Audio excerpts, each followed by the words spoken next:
अस्सलाम वालेकुम नाज़रीन, प्रोग्राम न्यूज़ रूम के साथ मैं हूं आपकी मेज़बान बुशरा भट्ट। नाज़रीन, ख़बरें तो बहुत सी हैं, लेकिन हम देखेंगे कि हमारे रोज़नामा एमरा और बल्दियात में कौन कौन सी ख़बरें लगाई जा रही हैं। इसके लिए सबसे पहले हम चलेंगे अपने रिपोर्टिंग रूम की जानिब और देखेंगे कि वहाँ पर रिपोर्टर्स जो हैं वो कौन कौन सी ख़बरें लगा रहे हैं। तो चलते हैं अपने रिपोर्टिंग रूम की जानिब और देखते हैं कि रिपोर्टर्स वहाँ पर क्या कर रहे हैं। सबसे पहले हम चलते हैं शकील साहब के पास, जो कि हमारे ब्यूरो चीफ हैं। इनसे जानते हैं सियासत के हवाले से कुछ खबरें। तो शकील साहब, हमें बताइएगा सियासत में क्या हो रहा है, कौन सी बड़ी खबरें हैं आपके पास? आज तो सबसे बड़ी खबर सुप्रीम कोर्ट की राय है जो उन्होंने सदारती रेफरेंस पे दी है। इस हवाले से जो है, चूँकि हम लाहौर में बैठे हैं तो यहाँ पे सबसे ज़्यादा कंसर्न यहीं पे है। चूँकि मरकज़ में तो शायद इसका असर ना पड़े, लेकिन पंजाब पे असर पड़ता दिखाई दे रहा है। तो इस हवाले से पंजाब हुकूमत के जो अता तारड़ है उनका ये कहना है कि उनकी हुकूमत को कोई ख़तरा नहीं है, चूँकि अदालत ने जो राय दी है उसमें उन लोगों को डी-सीट करने का कहा गया जिन्होंने पार्टी के हुक्म की वायलेशन किया। लेकिन जो अरकान असम्बली उनके साथ हैं पीटीआई के, उन्होंने किसी किस्म की वायलेशन नहीं की, चूँकि उन्हें कोई डायरेक्शन ही नहीं दी गई थी। इसी तरह इसके साथ साथ तहरीक इंसाफ के रहनुमा का ये कहना है कि अब यहाँ पे फवाद चौधरी थे और दूसरे लोग थे, तो उनका ये कहना है कि अब ये हुकूमत जो है इसके पास कोई अखलाकी जवाज़ नहीं है, तो इस हुकूमत को फौरी तौर पर मुस्ताफ़ी हो जाना चाहिए। चूँकि सुप्रीम कोर्ट ने बहुत वाज़ेह तौर पे कह दिया है कि मुनहर्रफ मेंबर जो है वोट कास्ट नहीं कर सकता। तो अगर उनके वोट नहीं कास्ट होंगे तो फिर उनकी बात यहाँ तक तो दुरुस्त है कि अगर 195 में से उनके वोट निकाल दिए जाएँ तो फिर ये 186 नहीं वोट रहेंगे। तो यही आज की एक्टिविटी यहाँ पे थी। बाकी तो माशाल्लाह गर्मा गर्मी इस्लामाबाद में है।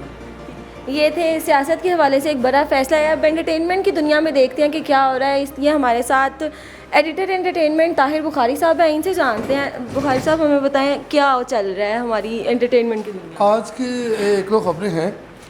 एक तो ये है कि एक यहाँ फ़िल्म बनी थी कि आपको याद होगा कि 1990 में एक 100 बच्चों का कातिल जावेद इकबाल बड़ा मशहूर हुआ था, उसके ऊपर फ़िल्म बनी थी। तो वो फ़िल्म पाकिस्तान में उसके ऊपर पाबंदी लगी थी, लेकिन इसको वो यूके एशियन फ़िल्म फेस्टिवल में पेश किया गया। वहाँ उसको 2 अवार्ड मिले। एक मिला है यासिर हुसैन एक्टर को बेहतरीन अदाकार का, और एक उसका जो डायरेक्टर है अबू अली शाह उसको। लेकिन एक मैं बात ये करता चलूँ कि ये जो उन्होंने फ़िल्म बनाई है, ये मैं समझता हूँ कि ये पाकिस्तान का जो स्याह चेहरा है इसको दिखाया जा रहा है।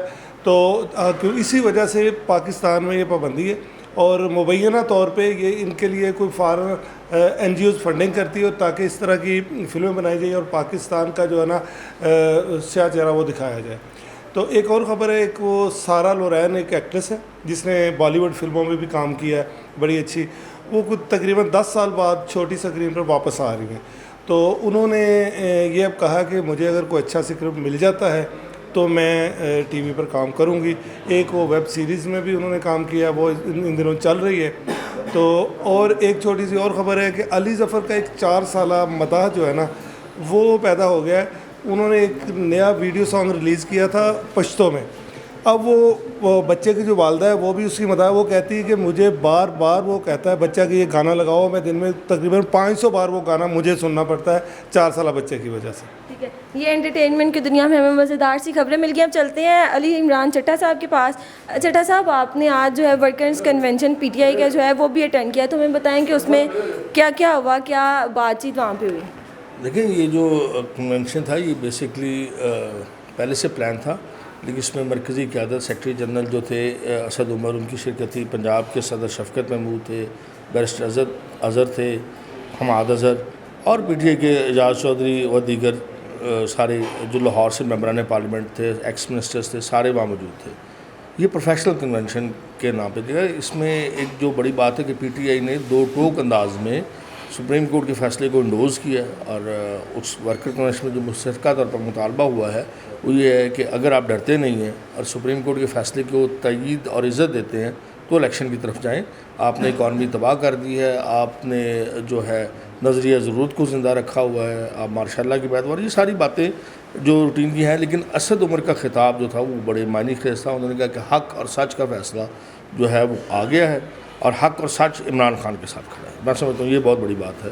ठीक है, अब बहुत शुक्रिया चट्टा साहब। अब चलते हैं, देखते हैं कि हमारे कोर्ट में क्या क्या कुछ चल रहा है। इसके लिए हम अपने बड़े सीनियर कोर्ट रिपोर्टर भट्टी साहब के पास चलते हैं। भट्टी साहब, हमें बताइएगा कोर्ट में क्या क्या हो रहा है, आपके पास कौन कौन सी खबरें हैं? हाँ, अस्सलाम वालेकुम, क्या हाल है आपके? ठीक ठाक है। वैसे तो बहुत सारी खबरें तो कोर्ट में बहुत सारी हैं, क्योंकि काफ़ी सारी जो है अदालतें जो है ना सुबह को आ जाते हैं, जज साहबान प्रोसीडिंग होती है, बहुत सारे केसेस हैं। लेकिन अहम केस जो है ना आज जो अहम केस लगा वो हमजा शहबाज शरीफ जो हमारे पंजाब के वज़ीर आला पंजाब हैं, उनकी हल्फ के हवाले से केस आज ज़्यादा जो है ना ज़ेर बहस रहा। उसमें अदालत ने जो है ना आइंदा हफ्ते के लिए समाअत मुलतवी की है और काफ लीग के जो नून अपना PTI के वकील वकला को दलाइल देने की हदायत किया कि आइंदा हफ्ते आपने वो दलाइल देने हैं। ये अहम केस रहा है। उसके अलावा बर्जीज था नून लीग के जो है उनके आमदन से ज़ायद असासाजात के हवाले से केस भी ज़ेर समाअत रहा, उसकी भी समाअत मुलतवी हुई। फिर उसके बाद 40 लाख चेक डिसऑनर का केस एक इम्पोर्टेंट था, उसकी ज़मानत हुई, मुलज़म अनवारुल हक था उसकी। इसके बाद जो है ना 12 अरकान के जो मुनर्रफ अरकान के जो 12 अरकान के ख़िलाफ़ केस हुआ था, ये पंजाब असम्बली तोड़ फोड़ के हवाले से, उसकी भी ज़मानतों की बुरी ज़मानतों की केस जो है ना वो समाअत मुलतवी हुई है। ठीक हो गया, बहुत शुक्रिया। आप चलते हैं असद इकबाल साहब के पास में, यहाँ पर मौजूद हैं। इनसे जानते हैं कि कॉमर्स की बीट ये करते हैं, उसमें क्या क्या कौन सी बड़ी खबरें हैं, क्या चल रहा है उधर? जी अस्सलाम वालेकुम। जिस तरह आजकल सियासी पारा जो है वो बहुत ही हाई है और बहुत ही अरूज पे जा रहा है, इसी तरह कारोबारी दुनिया में भी जो है वो तेज़ी का रुझान जारी है। आज मैं आपको सबसे पहले बताता चलूँ कि जो मुल्क में जो है वो 1500 रुपया जो है वो फ़ी तोला जो है वो सोने की कीमत में जो है वो इजाफा हो चुका है और आज जो है मार्केट में जो खालिस 24 कैरात का जो सोना है वो 1,38,100 रुपये तक पहुँच गया है।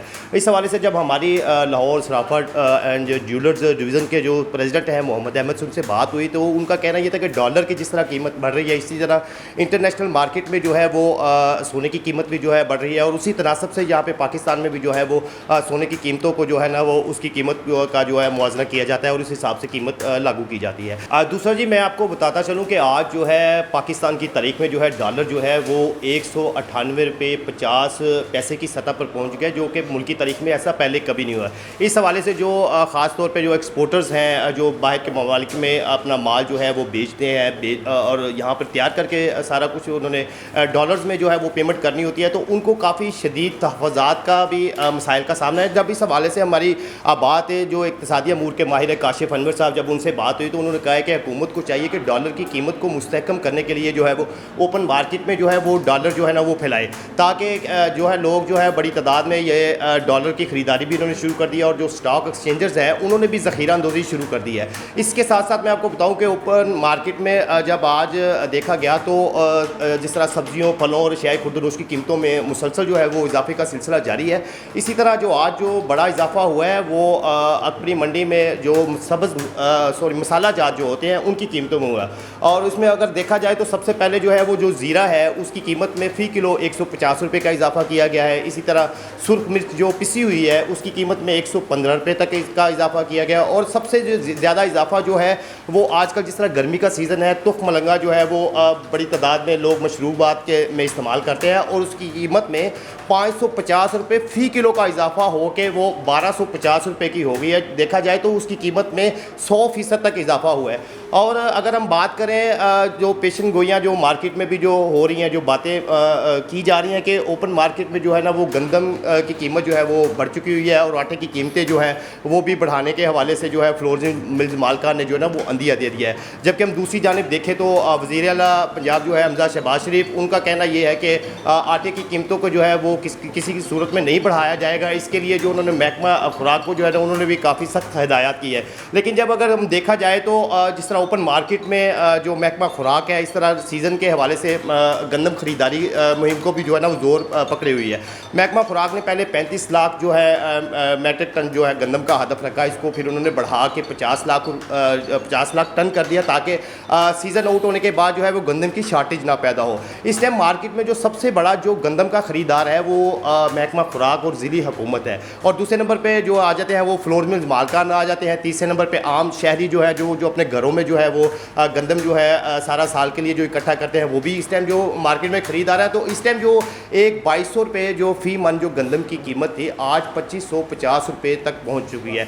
जब हमारी मैं फ्लोर मिल मालकान के हवाले से जब बात करूँ, जब जो है रमज़ान साहब जवान साहब, उनका कहना यह है कि हुकूमत को चाहिए कि बैनुल सूबाई जो पाबंदी के साथ साथ बैनुल इज़राई जो पाबंदी है जो गंदम की, उसको भी जो है ख़त्म किया जाए ताकि आवाम को जो है वो सस्ते दामों आटा मुयस्सर हो सके। ठीक हो गया, बहुत शुक्रिया। इन्होंने काफ़ी डिटेल में हमें बता दिया है कि सिर्फ खाने पीने की अशिया ही महंगी नहीं, बल्कि सोना डॉलर का रेट भी ओपन मार्केट में तकरीबन 200 तक जा पहुंचा है। अब ये हो गया रिपोर्टर्स हमने जान ली कि कौन कौन सी खबरें उन्होंने फ़ाइल किया।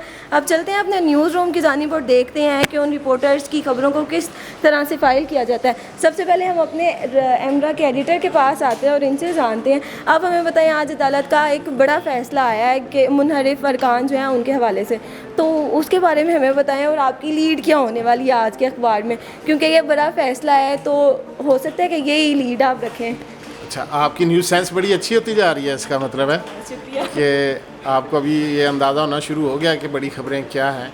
यकीनन बड़ी खबर है। आज सबसे बड़ी खबर यही है कि मुनहरिफ अरकान के हवाले से सदारती रेफरेंस पे जो है वो सुप्रीम कोर्ट ने फ़ैसला दिया है और उसमें कहा गया है कि मुनहरिफ अरकान जो हैं वो वोट इस्तेमाल नहीं कर सकते, वोट कास्ट नहीं कर सकते। और दूसरा जो उनकी नाअहली के हवाले से जो एक क्वेश्चन पूछा गया था उसको फिर वापस सुप्रीम कोर्ट ने पार्लियामेंट के हवाले कर दिया, बात वहाँ पर भिजवा दी है कि पार्लियामेंट उसमें तायाद नाअहली के हवाले से या सज़ा के हवाले से वो तयन पार्लियामेंट करे।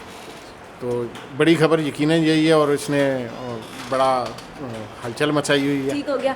ये अब लीड ये जो है ये लीड बनती है खबर के नहीं बनती है, इसके लिए आप हमारा अखबार देखें। हम चलते हैं यहाँ पर ज़ुबैरी साहब के पास, इनसे जानते हैं कि हमारे सिटी पेज पे कौन कौन सी आज की जो हैं वो खबरें हैं। सिटी पेज पे आज जो अहम खबरें हैं उसमें बिजली चोरों के ख़िलाफ़ जो है ना वो सख्त एक्शन की जो जारी किया है उन्होंने कि जी बिजली चोरों को कोई रियायत नहीं दी जाएगी।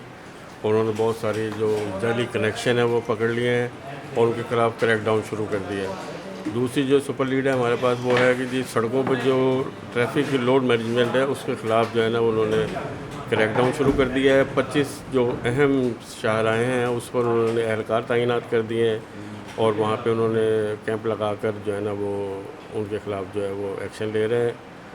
इसमें ये जो अहम खबरें और बाकी छोटी मोटी खबरें।